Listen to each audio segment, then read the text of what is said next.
Senhor Presidente da Fundação AEP, Luís Miguel Ribeiro, Senhora Presidente da, não sei se chama Comissão de Curadores, Conselho de Curadores, muito bem, Ana Paula Roque, Senhor Presidente da Assembleia Municipal do Porto, Professor Sebastião Feio de Azevedo, e, enfim, todos os outros cumprimento nestas autoridades investidas institucionalmente, porque, sinceramente, apesar de eu chefiar um Ministério que tem a tutela do Protocolo de Estado, uma das coisas que me irrita em Portugal é as listas intermináveis de vocativos.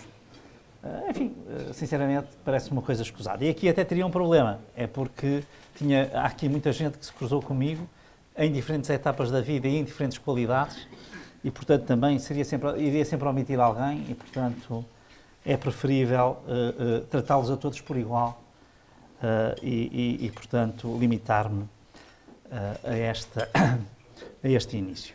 Dito isto, bom, eu estive na quarta-feira passada a visitar pela primeira vez uma instituição que queria muito visitar, que era o Museu da Língua Portuguesa em São Paulo, e que, sinceramente, a quem tiver a oportunidade de o fazer, recomendo vivamente, porque é de facto uma experiência, posso dizer assim, única de compreensão do que é a língua portuguesa, de qual é o seu alcance, de qual é a sua importância, de quais são as suas raízes. É realmente, e com a mais, eu diria, poderosa tecnologia e, portanto, absolutamente surpreendente sobre todos os pontos de vista.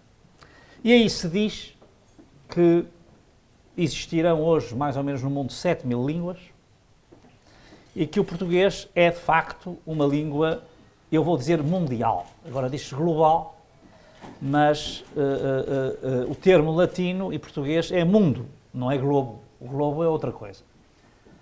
E, portanto, é mais um anglicanismo que nós importamos com muita facilidade, mas se isto é sobre a língua portuguesa, talvez fosse melhor usar o português. E, portanto, é de facto uma língua mundial que tem, digamos assim, em primeiro lugar, um número enorme de falantes maternos, que a têm como primeira língua. Está como língua oficial em 9 países, embora nós possamos dizer 8 mais 1, porque a Guiné Equatorial naturalmente vem do espanhol e aderiu à CPLP, adotando o português também como língua oficial, mas está a fazer o seu caminho na introdução do português. Há uma região administrativa onde o português também é língua oficial, na China, que é a região administrativa especial de Macau, e é uma língua que está presente nos 5 continentes. Portanto, estando presente nos 5 continentes, enfim, talvez em algumas regiões mais pelas diásporas do que propriamente por implantação direta, mas está. Só com estas características, só a língua inglesa é que está acima da portuguesa. Está em número de falantes e está também em distribuição geográfica. Porque o mandarim espanhol, que tem mais falantes maternos do que o inglês, estão regionalmente circunscritos.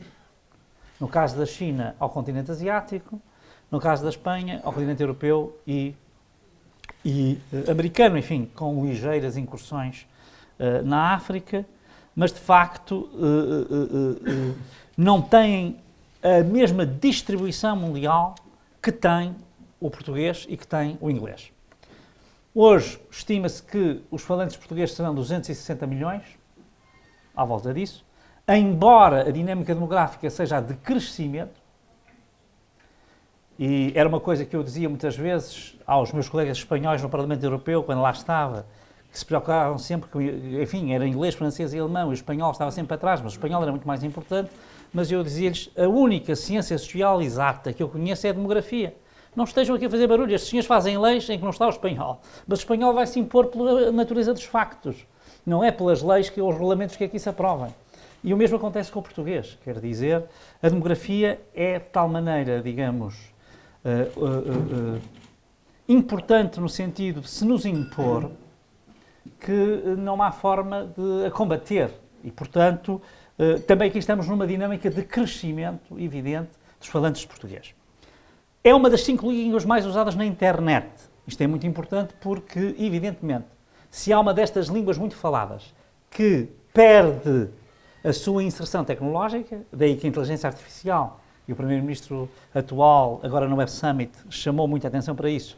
Nós temos de estar, desde o início, nesta novo mundo que nos vai abrir-se, que é o mundo da inteligência artificial, aliás, que já está. Ele não está a começar, ele já está poderosíssimo. Quem julga que ainda temos que fazer um caminho para lá chegar, já perdeu a corrida. E, portanto, aí também a língua portuguesa tem de estar. Isto é, ela tem de estar em todos os modos tecnológicos do seu tempo, sob pena de se tornar, obviamente, uma língua não falada. E, portanto, das línguas europeias, e eu ia dizer indo-europeias, mas na verdade estas são indo-europeias, mas são todas europeias, o português é a terceira língua mais falada no mundo. Isto significa que, a seguir ao espanhol e ao inglês como língua materna, é a terceira língua europeia mais falada no mundo e é, ponto muito importante para a nossa afirmação, a língua mais falada no hemisfério sul. De todas as línguas do mundo, a língua mais falada no hemisfério sul é a língua portuguesa. Nós estamos na Europa, estamos na América do Sul, estamos na África Ocidental, estamos na África Austral, estamos no Sudoeste Asiático, nós falantes de português, não é nós Portugal. E estamos com as diásporas muito presentes na América do Norte, também presentes na Oceania, presentes na Ásia do Sul, e portanto, enfim, e depois em muitas outras geografias que em todo caso já têm países que falam português e portanto que eu não vou falar aqui. Isto obviamente tem um impacto direto, não preciso dizer, para as trocas comerciais, para o turismo, para, eu diria, a mobilidade, tem também para o investimento. Portanto, há dinâmicas que aqui se podem gizar, que existem, mas também que se podem aproveitar muito mais. Esse é talvez o desafio que nós temos entre mãos, para percebermos, enfim, a afirmação da língua portuguesa. Enfim, se nós fôssemos para dados económicos, enfim, nunca mais acabaríamos aqui, nem sequer essa digamos, a área em que eu estaria mais à vontade, mas só para dar dois exemplos de recursos. 16,3% das reservas de água doce do mundo estão em países que falam português. A água vai ser, obviamente, eu já não estou a falar dos recursos marítimos, porque se repararem, todos os países que têm língua oficial portuguesa são países com costa. Não há nenhum país encravado. Isso tem muito a ver com a fórmula, enfim, da expansão portuguesa. Portanto, todos são países marítimos, sem exceção. Mas eu já não estou a falar, portanto, do mar, nem dos oceanos. Eu estou a dizer reservas de água doce. E, por exemplo, enfim, talvez venha a destempo, porque estamos na transição ecológica, mas nos últimos 20 anos, 50% das descobertas de hidrocarbonetos, gás e petróleo, foram feitas no Brasil, em Angola e Moçambique. 50%. Portanto, isto significa que, enfim, estamos a falar só no plano dos recursos de números que são muito, muito impressionantes, falando de dois daqueles, energéticos e água, que são, obviamente, decisivos no futuro. Portanto, isto depois dá-nos uma capacidade de relacionamento fundamental. Nós temos hoje uma integração europeia que eu diria que é excelente. Vai fazer 40 anos no próximo ano o Tratado de Adesão e a 1 de janeiro de 86 a adesão propriamente dita. Lançamos, aliás, hoje o comissário, vai ser apenas um comissário e não uma unidade, uma estrutura de missão para as comemorações. Vai ser uma coisa um pouco mais simples. Temos a comunidade lusófona, que basicamente tem como ligação a língua e laços históricos, porque a língua obviamente não se implantou nesses territórios por acaso. Temos a comunidade atlântica, que é para nós decisiva, e onde obviamente o Brasil por um lado, Angola pelo outro, Guiné-Bissau, São Tomé, Cabo Verde, mas também a diáspora no norte da América, que curiosamente também está situada nas costas, na costa leste e na costa oeste, é aí onde está mais concentrada.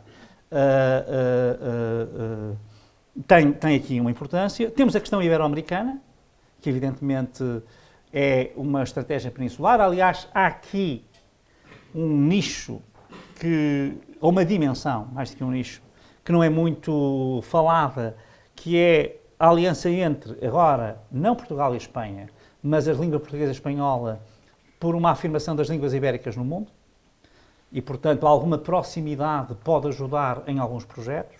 Isso é um aspecto interessante. E depois nós temos, enfim, uma presença que é muitas vezes apenas de recordação, mas que é um ativo imaterial enorme e que não é difícil convertê-lo em ativos materiais, e por isso faz sentido quando se fala das dimensões económicas, que é a Índia, que é a Ásia, e na Ásia nós podemos falar do Japão, da Coreia do Sul, do Vietnã, da Malásia, onde a presença portuguesa é altamente recordada em todos e é, aliás, é muito estranhado, especialmente no caso do Japão nem tanto, no caso da Coreia do Sul também nem tanto, porque há laços que vêm já até económicos fortes dos anos 70 e 80 e 90, mas, por exemplo, no caso do Vietnã, onde nós levamos o alfabeto latino, não os franceses, como por vezes se julga, mas nós, no século XVII. Ou o caso de Malaca, por exemplo, que continua a ter, enfim, vestígios de português muito, muito interessantes. Enfim, já não falo, por exemplo, do Sri Lanka, do Ceilão, que aliás vem logo na primeira estrofe dos Lusíadas, e onde 40% das pessoas têm, entre vários apelidos, um apelido português, normalmente ocultado, porque houve uma política de os meter no meio, de forma a que não fossem os distintivos da família. Mas, enfim, dizer que há de facto aqui esta capacidade. Portanto, a língua portuguesa é, por isso, um grande ativo. Enfim, porquê? Porque não é apenas por Portugal, evidentemente que Portugal tem o seu próprio papel e sobre isso já falaremos, mas porque, de facto, o Brasil é o grande fator de projeção da língua portuguesa. Portanto, o português não seria o que é se não houvesse um país como o Brasil a falar português. Isso muda completamente os dados do jogo. Basta pensar que os tais 260 milhões, 200 serão seguramente brasileiros, não é? Enfim, eu penso que este número será um bocadinho mais que este, hoje em dia, 260, mas é o número que aparece, enfim, digamos, como certo ou como seguro, porque também sabemos que em muitos espaços, há alguns espaços onde o português ainda não chegou, ou ainda não se afirmou, e portanto, enfim, há aqui umas contas que não são assim muito fáceis de fazer. Mas também na África, dois países claramente que vão ter um papel muito relevante, enfim, Angola e Moçambique, e depois outros países que vão ter soft power. O caso de Cabo Verde é evidente, o caso do Timor-Leste também é, digamos, não é tão evidente neste momento, está ainda em afirmação, mas vai suceder em 2025 algo que vai dar a Timor-Leste uma projeção, que é a entrada na ASEAN. Portanto, a entrada de Timor-Leste na ASEAN vai-lhe dar, digamos, uma oportunidade de integração num bloco que vai fazer também de Timor-Leste uma porta de entrada e uma porta de saída até de muitos países europeus e, em particular, do nosso, para esse grande espaço que é a ASEAN. Portanto, aqui também temos... Portanto, há aqui, de facto, um conjunto de circunstâncias em que países, uns porque são muito grandes e são potências globais já, agora usei globais, já, que é o caso do Brasil, portanto não é emergente. Eu estive no G20 esta semana e, enfim, o Brasil é de facto, tem hoje uma capacidade de interlocução com todos os atores que estão em conflito. E conseguiu produzir uma declaração política no G20 que se refere a todos os conflitos, mesmo estando algumas das partes envolvidas dentro do G20. Isso significa que tem uma capacidade de, eu diria, comunicação com os grandes do mundo, que representam, enfim, 2/3 da população mundial, 80% do PIB, e, portanto, estamos a falar, enfim, de um grupo altamente significativo, onde eles têm um papel preponderante, não é? E, portanto, é algo que é muito relevante, mas, enfim, este é o ponto que eu acho que aqui vale a pena perceber, é que os vários Estados, cada um com os seus carismas próprios, têm, de facto, capacidade de afirmação, capacidade de mediação de conflitos, e, portanto, entre o hard power e o soft power, entre estas duas dimensões de um poder mais duro e de um poder mais suave, uns com um, outros com outro, conseguem, de facto, têm realmente uma grande capacidade de afirmação. Agora, o que é que nós podemos esperar destes ativos? Quer dizer, o valor económico é evidente, mas nós temos que perceber em que contexto geopolítico é que estamos, porque ele está em profunda transição. E, enfim, usando palavras talvez um pouco simplistas, aquilo a que nós estamos a assistir neste ano de 2024 é uma mudança de paradigma de um mundo transnacional, ou, digamos assim, desejavelmente transnacional, para um mundo transacional. Portanto, o que nós tínhamos era, até dado momento, e especialmente depois da queda do Muro de Berlim, um grande interesse pelas organizações multilaterais. Era o multilateralismo.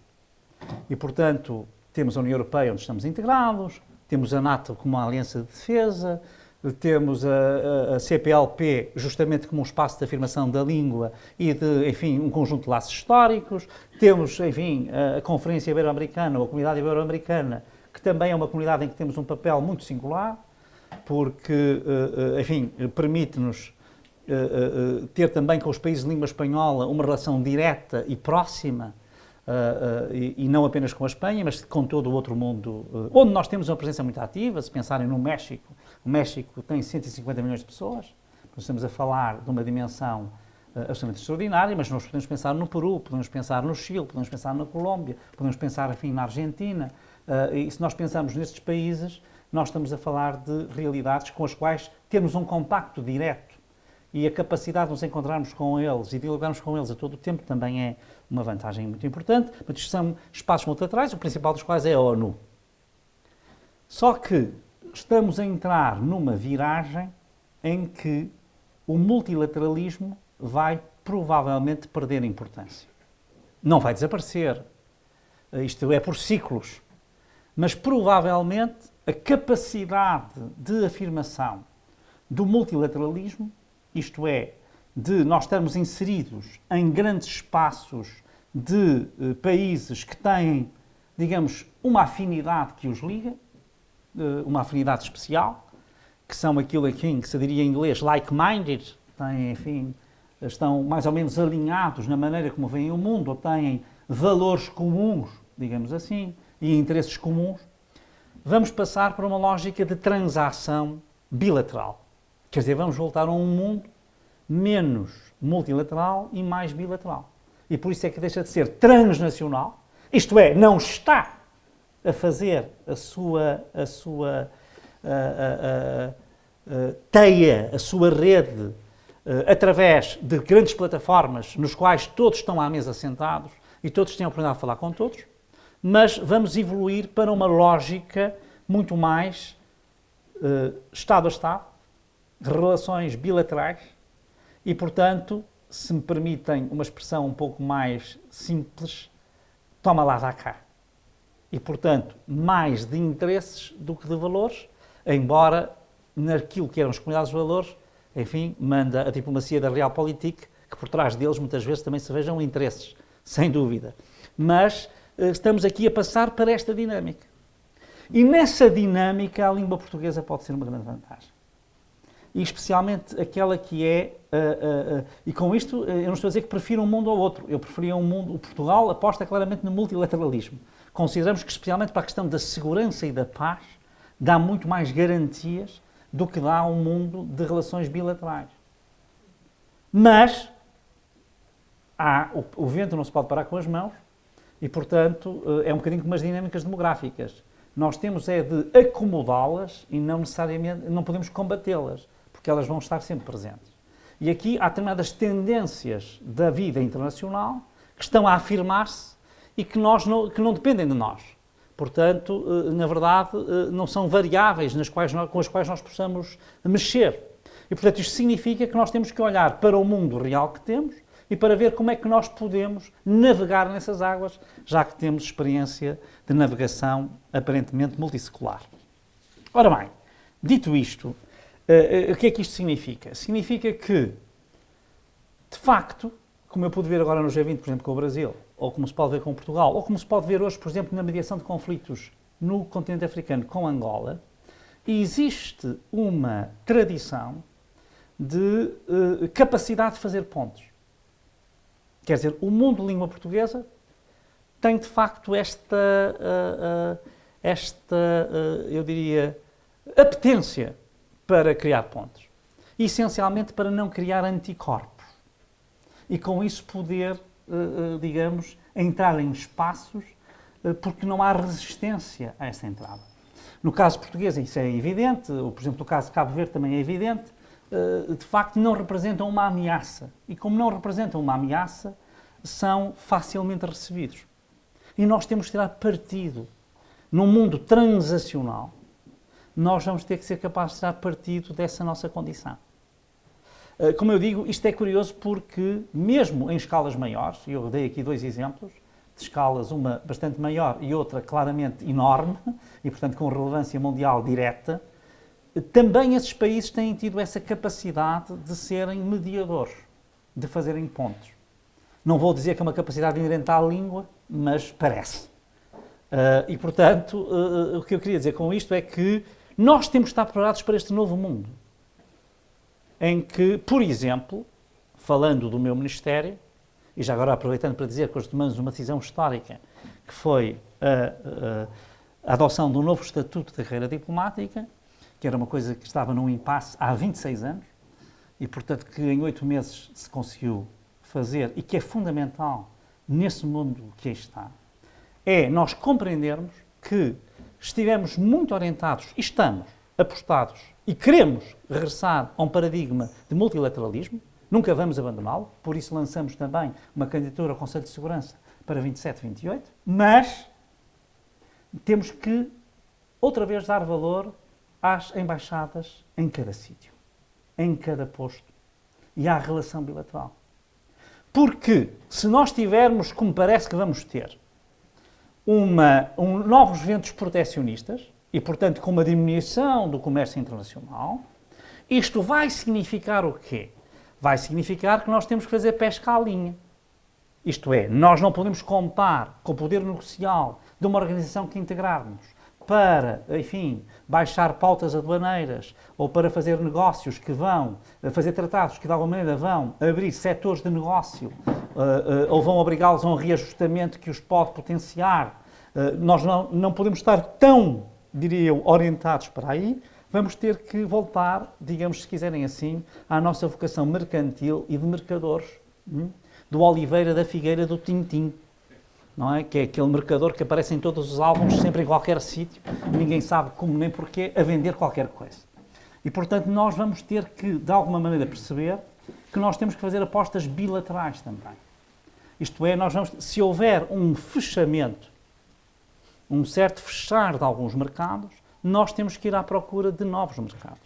E vamos ter que fazer muito nesta base, não podendo ser numa base multilateral, que seria altamente desejável. Por exemplo, Portugal e aí a Espanha também, devo dizer, nós temos sido lutadores incansáveis para um acordo entre a União Europeia e o Mercosul, mas que falha sempre à última da hora, ou de um lado ou do outro, mais do nosso que do deles, mas também por vezes por responsabilidade deles, do lado da América do Sul, e que ninguém percebe. E agora, enfim, isto era para dizer que eu estou aqui a falar de alertar para fatores económicos, mas os fatores económicos não são os preponderantes, ou não são os únicos que temos de ter em questão. A criação de algumas alianças económicas projeta geopoliticamente também os espaços. E, portanto, às vezes estamos aqui a ver, isto vai fazer mal a este setor e por isso eu não quero este tratado. Mas isto é, na verdade, uma coisa menor no contexto do bem maior que se vai alcançar, que é um aliado estratégico num mundo de grande incerteza. Mas provavelmente isso, enfim, na questão do Mercosul ainda estamos todos expectantes até ao fim deste ano, então a gente está expectante, veremos como é que vai correr, mas era só para dar um exemplo que se não for assim, nós vamos ter acordos bilaterais, vamos ter que o fazer, nós vamos ter que ir à procura desses mercados e também trazê-los cá como investidores, portanto, obviamente estamos a falar nestes 2 fluxos. Aí, evidentemente, voltamos à língua portuguesa porque a diáspora tem um papel fundamental. Eu, enfim, nesta nova qualidade que tenho, e digo nova porque apesar de tudo é recente, embora para mim pareça, enfim, uma coisa já de muitos anos, é apenas de 8 meses, porque é extremamente intensa, intensa e extensa também, porque me obriga a viajar para o mundo inteiro. Mas na verdade, as comunidades portuguesas têm de facto um papel fundamental. E há muita gente, por exemplo, disposta a investir em Portugal. Nós temos é que ter condições. Estávamos aqui a falar há pouco, aqui com o Luís Miguel Ribeiro, por exemplo, de simplificação e de desburocratização, que não afastem esses investidores potenciais. Portanto, há uma quantidade enorme, há até, devo dizer, e vi isso ainda agora no Brasil, coleções culturais, por exemplo, falando agora não de dados económicos, de relevo enorme que querem deixar em Portugal. Mas, quer dizer, não há, por um lado, nem da parte, eventualmente, do Brasil, nem da nossa, uma, digamos, flexibilidade para que este tipo de transações se possa fazer.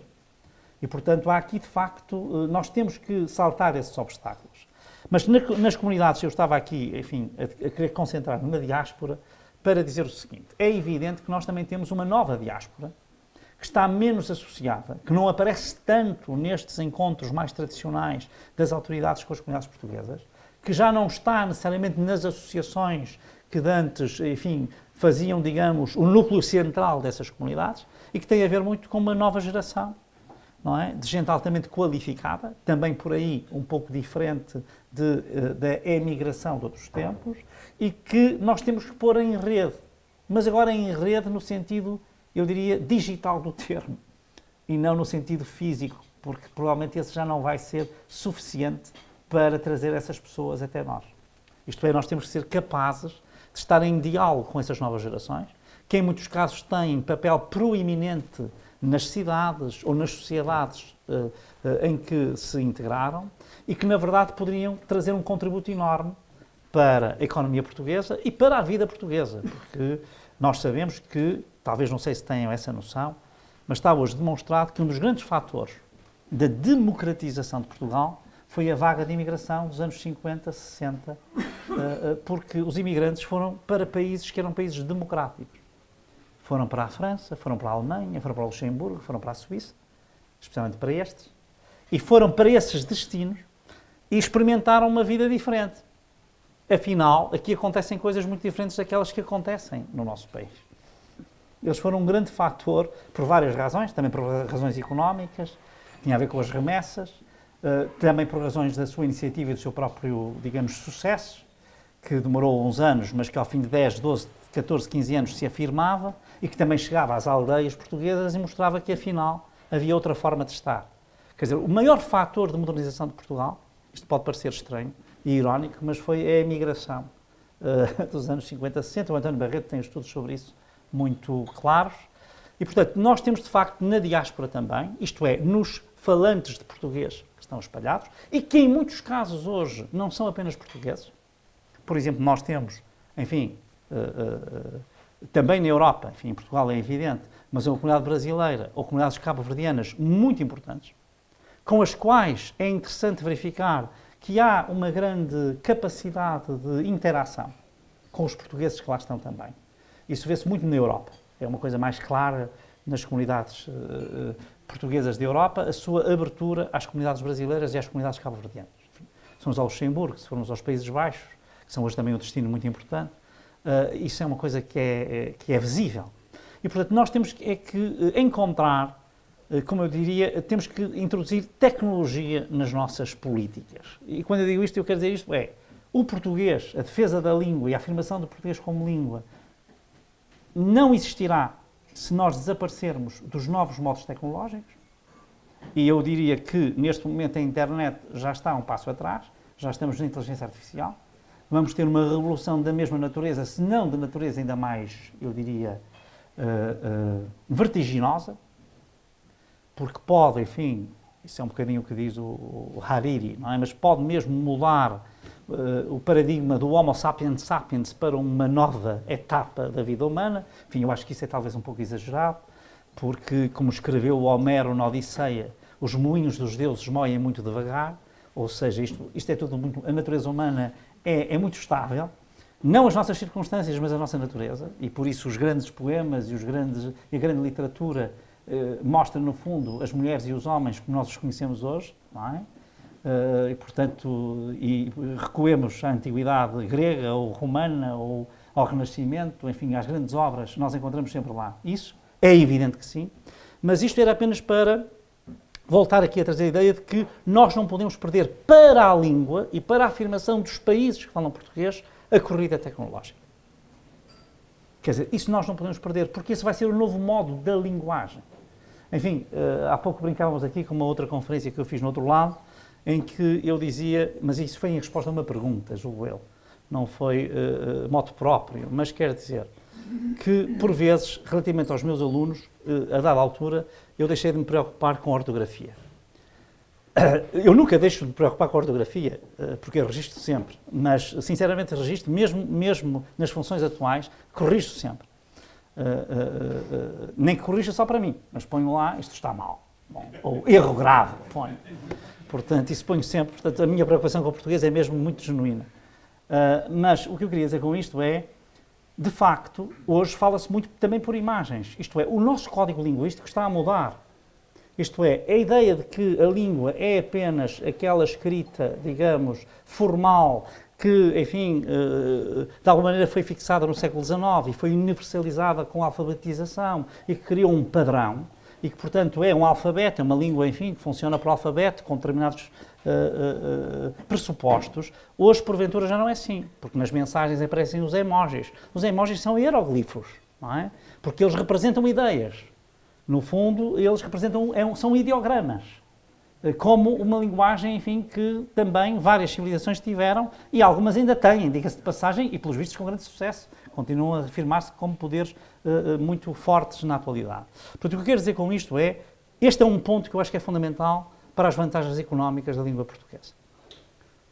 É justamente nós não perdermos a batalha tecnológica. As línguas não resistem à erosão tecnológica. Morrem. E há uma coisa que nós sabemos, as línguas morrem. Porque há línguas mortas. Para além de haver línguas desaparecidas, há línguas mortas. As desaparecidas são aquelas que, enfim, nunca tiveram uma certidão de óbito. Temos a ideia de que elas existiram, mas não temos a certeza se existiram ou como é que existiram. Mas devem ter existido, especialmente no percurso de afirmação de algumas línguas. Isso é uma coisa que se vê muito bem no Museu da Língua Portuguesa em São Paulo. É justamente o contributo de todas as outras línguas para a língua portuguesa, tirando o latim como grande fonte. É de facto uma experiência extraordinária, mas nós vemos isso. A nossa relação com o Maghreb e com o mundo árabe também tem essa... Está aí, a porta está lá aberta. Na língua também está esse código, não é? Há também aí uma cifra a partir da qual nós podemos decifrar a nossa história, quer dizer, e a nossa capacidade de comunicação cultural. E com as línguas africanas isso é evidente, quer dizer, enfim, está aqui um grande especialista da área e, portanto, que sabe bem a importância que as línguas africanas tiveram e que a literatura africana terá cada vez mais, aliás, para a língua portuguesa. Mas, quer dizer, nós temos que estar realmente... mas não podemos perder essa batalha tecnológica. Esta era a mensagem que eu queria deixar. Porque isto também tem a ver com os investidores e com os empresários. Também fazer essa aposta. E a aposta de usar português e não anglo-português nos seus trabalhos. Porque hoje agora toda a gente diz, vamos submeter uma candidatura, mas em português ninguém submete nada. Apresentam-se candidaturas, apresentam-se propostas, não se submetem. Submeter é meter por baixo, que eu saiba. Ou então é submeter a alguém, que é uma coisa, enfim, que é bastante negativa. Portanto, ou é submeter-se a alguém, apresentar propostas, apresentar candidaturas, enfim. Portanto, estas são aquelas... nós podemos, de facto, também tratar melhor o português, mesmo tecnologicamente. Podemos fazer a tradução para português, porque há palavras portuguesas. Há casos em que não há. E aí não tem mal nenhum usar uma palavra estrangeira. Não só fica bem e dá charme, como representa um conceito que não existe entre nós. Então faz sentido. A performance não é bem o desempenho. É qualquer coisa um bocadinho diferente. Não é? E a nuance é uma coisa que... talvez em português não há uma palavra que diga tão bem, que seja tão nuancée como a própria nuance. E, portanto, nós teremos que, de alguma maneira, encontrar... Mas, enfim, o que eu queria dizer com isto, talvez esteja já a caricaturar um pouco demais, e também o tempo passa, e, portanto, importa concluir, mas é chamar a atenção para que, para a afirmação da língua portuguesa, neste mundo, que vai ser nos próximos anos, não estou a dizer que vai ser nas próximas décadas, mas nos próximos anos vai ser, de certo, transacional, vai ser mais duro, É, apesar de tudo, um mundo que os empresários compreendem melhor. E, portanto, é um mundo cuja a forma de funcionamento é, apesar de tudo, uma fórmula que a economia tem a obrigação de compreender melhor. Mas nesse mundo, a afirmação da língua portuguesa passa inequivocamente por nós nos impormos tecnologicamente. Porque senão a língua portuguesa vai desaparecer. Mas também vai desaparecer, desaparecendo a língua portuguesa, desaparece a nossa identidade. E desaparecendo a nossa identidade, também desaparece essa capacidade de fazer pontos, que é inerente a esta... Não é por acaso, enfim, esta frase é aquela frase comum que todos citam a toda a hora, mas quando se diz a minha pátria é a língua portuguesa, não é? Quando o Fernando Pessoa diz que a minha pátria é a língua portuguesa, na verdade o que ele está a dizer é justamente isso, é que a língua portuguesa é a nossa identidade. Nesse sentido, ele está a pensar muito mais à frente do seu tempo, porque já está a haver uma comunidade portuguesa, digamos, num mundo muito mais interativo, que é aquele que nós temos hoje e que ele não tinha no seu tempo. Embora lhe parecesse, talvez, já estávamos nesse mundo. Mas, enfim, os saltos que nós temos dado têm sido enormes. Portanto, sinceramente, era este o ponto que eu queria deixar. É que é fundamental nós não perdermos a aposta tecnológica e até, se estarmos atrasados, aproveitarmos o atraso tecnológico para darmos o salto seguinte. Muita gente julga que o atraso tecnológico digamos, uma maldição. Muitas vezes o atraso tecnológico é uma grande vantagem, porque nos permite incorporar a tecnologia mais moderna enquanto os outros ainda têm que estar a amortizar a intermédia. E, portanto, pode ser uma vantagem. Depende de nós termos ou não a sagacidade de o fazer. Por exemplo, enfim, eu tenho essa experiência pessoal da questão do multibanco e da Alemanha, por exemplo. A Alemanha tinha lá umas máquinas que eram bastante modernas para os anos 70, mas como tinha que as amortizar, nunca mais introduzia algo que em Portugal já toda a gente sabia o que era e que toda a gente usava. Ou então era uma coisa muito escassa, aparecia aquilo ali muito raramente. Não era um serviço universal.